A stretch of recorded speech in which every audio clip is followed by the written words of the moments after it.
The study of communication is essential to being able to navigate the interconnected global world that we're in. If we look at simple things that we do every day without thinking about it, texting on our cell phones, posting to Facebook, we're participating in a global media infrastructure. And the reason that we need to study communication is to know how what we're doing affects us, but also how what we're doing affects other people, both at home and in other countries around the world. In the Scripps College of Communication at Ohio University, I'm in our health communication track primarily, but I also study the way that we use rhetoric to inform health messages that we design and look at how those messages then impact members of the public when it comes to their health decision making. The reason that we study communication, particularly the way we do it in the School of Communication Studies, is that we're constantly surrounded by symbols and messages that are trying to tell us how we should act, how we should behave, and what we should believe.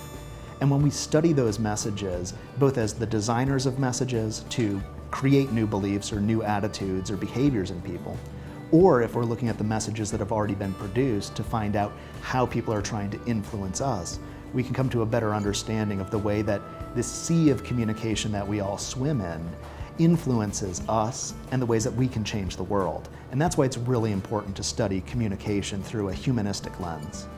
What I try to do when I teach is I try to make my students produce discourse as well as try to understand it. So if I'm dealing with a public speaking class or an argumentation class, of course they create speeches.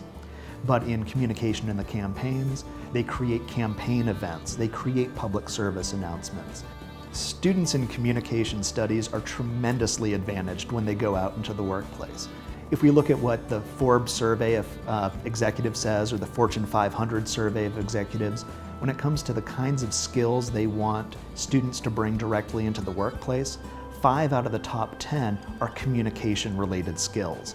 Finding data, integrating it, presenting ideas, having a sense of values and ethics, and those are the core principles that drive an education in communication studies.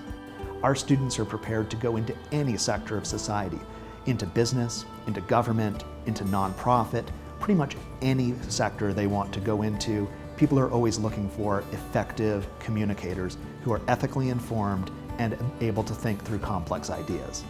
One of the great things about Ohio University is that we have the opportunity to not just become experts and scholars in our own discipline, but to build connections across campus with other disciplines. And here in the Center for International Studies, I'm also a faculty member in Asian Studies and in African Studies.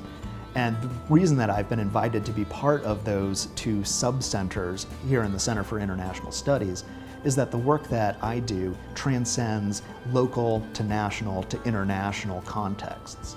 The things that we do here in Appalachia to help people live healthier lifestyles can create ideas and strategies that we can apply in Africa, in Southeast Asia, and other places. We have a world now where we can't just become experts in our own silo. We need to be able to communicate with colleagues across disciplines, and one of the things that we do really well here is that we create those opportunities for us to have interdisciplinary dialogues.